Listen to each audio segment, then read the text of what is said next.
Hey, good morning, sunshine. I can truly say that I miss the laughter uh, that we had in class. So I do genuinely miss you. I hope this video finds you well. I am going to do a quick review of chapter 23. And for some of you, this image might trigger you because it created great stress in your life because you were having to chop down trees when I said, and I need 15 more houses drawn, 2 pubs, 1 jail, 3 stores, 5 factories. Um, but this whole chapter was about change. I was watching the landscape, the green landscape in Great Britain, change to a very industrial scene. So we spent a lot of our time in chapter 23, talking about the Industrial Revolution and how cities were changing and people were having to live in these tenements, which sometimes were one room buildings, uh, or just one rooms for entire families to live in. And we analyzed this photo and kind of guesstimated how many people lived in this one room that functioned as a kitchen, bedroom, living room, whatever kind of room. So we talked about inventions of that time period, the spinning jenny. And also a bigger part of this chapter was about revolutions and how countries were starting to revolt, how the German states were going to become united under Otto von Bismarck, right? How Hungary broke away from Austria and became the Austria-Hungary Empire. Italy broke away from Austria. Belgium broke away from the Dutch. Haiti broke away from the French, which started this domino effect in Central America and in South America, Peru, Argentina, Venezuela. And so all these countries were revolting. And for the most part, if they tried once and were defeated, they're like, that's okay, we're going to try again. And they come back, and for the most part, boom, they got their independence. Except poor little Poland. Poland tried to get its independence from who? Russia, Mother Russia, and just couldn't do it. In fact, I think this is the only country that we talked about that did not gain its independence. We talked about Italy, talked about a bunch of revolutions in France, but really what's happening here is nationalistic pride is growing. And all these countries, they don't want to be mixed anymore. They want to be together. And so on my Rubik's Cube here, you can see all the colors are together. It's like all the ethnic groups want to be together. The Hungarians just want to be with Hungarians. Italians just want to be Italians. They don't want to be ruled by Austria anymore. And they're finding such success. Let's see here. We talked about the Crimean War between Russia and the Ottoman Turks. And they were fighting over this waterway, which connects us from the Black Sea to the Mediterranean Sea. Russia lost. Ottoman Turks were pretty good warriors. We talked about the Congress of Vienna and how they just wanted to maintain a balance of power in Europe. Russia even gave up some land to maintain that power.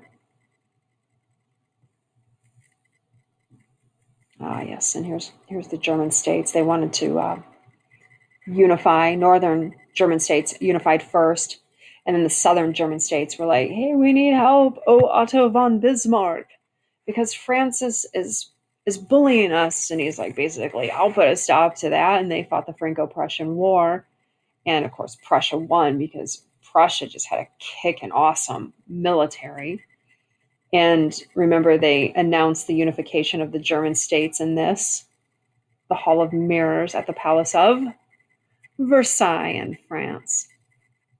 I don't know, I find that funny that they announced it in their Hall of Mirrors, one of the grandest rooms of the King's Palace. And so now they're unified as the German states. We'll get to Russia later again. They just always mistreat the peasants is what they do. And then this whole bottom portion is about South America and Central America. Here you got Haiti, Louverture, Yeah, getting his freedom for his people in from France. Then Napoleon's like, oh my goodness, I'm out of money, and then he ends up selling us the Louisiana Purchase. That's how that story goes. We talked about Mexico and their independence, Argentina, Venezuela, Chile. And then finally, James Monroe, our president, draws this line, which you can see here, and he's basically telling Europe, don't come over here anymore. We are done with you colonizing. And so everyone has their independence over here, and don't try it again. Okay? So that was the Monroe Doctrine. And it just keeps going on. We talked about the Alamo, the Battle of San Jacinto, how the Texans came back and then whooped them. Yeah. And then they got all this land here from the Treaty of Guadalupe Hidalgo, totally added to the United States territory. Skaboom. But this right here, this will lead us into chapter 25. This is Great Britain. And boy, they were just stretching out everywhere, trying to colonize. They did a really good job at it. They were very successful. And so that leads me into chapter 25. I got to scroll all the way up. So, yeah, imperialism. And it leads us into imperialism. And this is what countries wanted to do. And I love this cartoon because it just shows the country of the United States here getting fatter and fatter with more countries that they are starting to control. Now, we're not going to look at it from an American standpoint. We're going to look at it, obviously, from a world history. So we're going to look at other countries and how they colonize. But countries, as you can see, they just get bigger and bigger and bigger, and their wealth grows. And that's the whole purpose of imperialism, is their wealth is growing. It tends to be a very greedy aspect of life. I'm going to colonize you for your natural resources. And what you're going to find is early 18th century colonization was more like, hey, let's send a couple missionaries over there. Let's put up a few trading posts, but we're going to let the people rule themselves. But now, towards the late 18th century, it's changed and it's become direct control. And what these European nations are going to do is they're going to send their white men into these tribal countries and directly control them. Every aspect of their life, their economy, will be controlled by a European power. Are they going to send missionaries in? Yeah, they will. Because see here, you can see that these white Europeans have a moral responsibility to civilize the primitive people.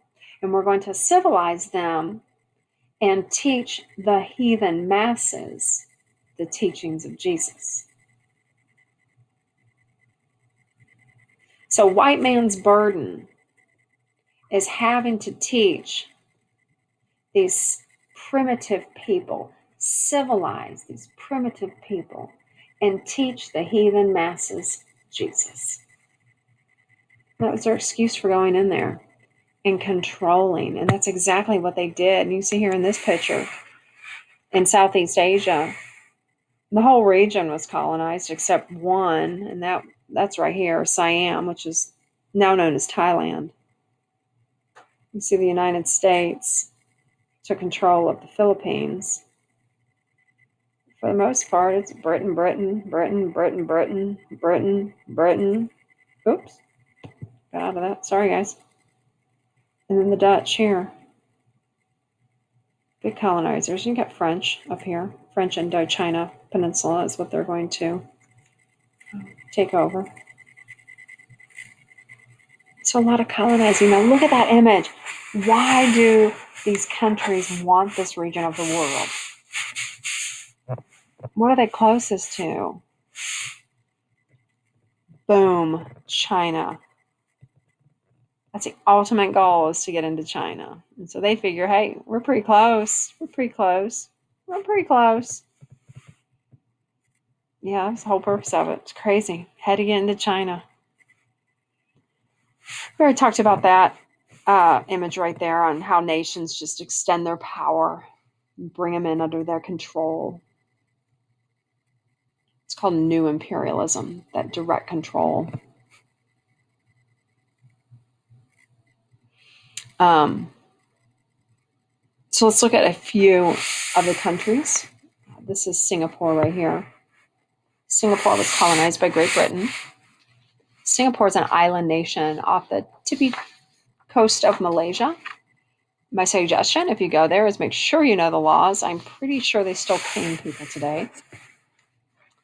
Let's see, Burma, which is also known as Myanmar, was colonized by Great Britain. Gets them closer to India. You see there, India, and then India comes. Ooh, what's that? India comes over here too and creates that triangle. Yeah. And then over here we've got Vietnam. And eventually France is going to control all of this and call this the Indo-China Peninsula. Control it all. Even into the Vietnam War, they'll still have that control.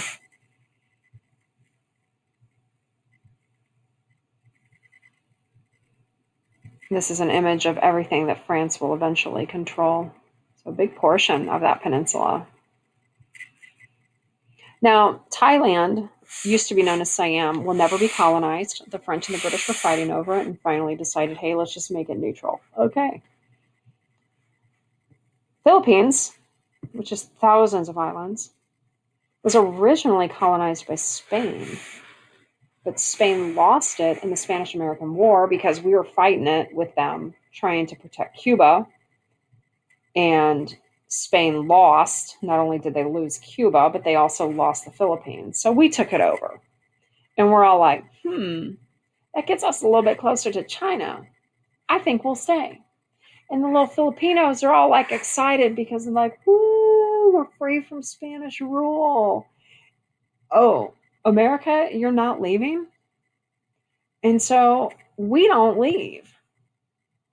And this cartoon right here says, and after all, the Philippines are only the stepping stone to China. See, the Philippines got us closer to China. We're not leaving. And we tell them that. And the Filipinos are all like, okay, fine. We will get our leader, Aguinaldo, and we will fight you for 3 years. Okay.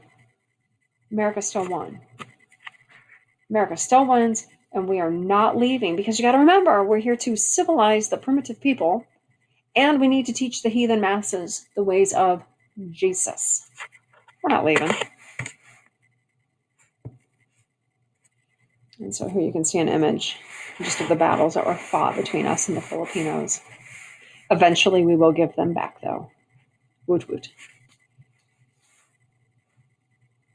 All right, take it in. Take it in. Greed. Colonizing leads to greed.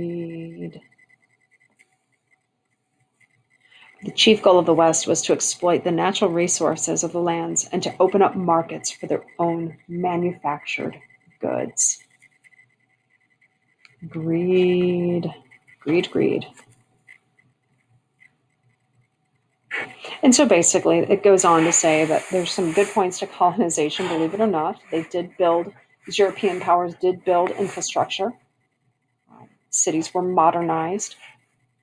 And the negative part to it is that people are exploited. The tribal people are exploited. They're used to farming their own little land, and now they have to farm on these ginormical plantations. And the health conditions are poor. They're not being looked after. And of course, we've learned, who do you tax? Yes, you tax the poor people and you tax the peasants.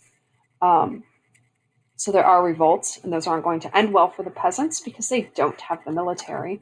But ultimately, in the end, that is going to build up nationalistic pride. And it's going to take a while, but they'll get there. And eventually, all those people will rise together and become the giant and gain their independence. But boy, that's going to be a long road ahead. All right, guys, that is the end of lesson 1.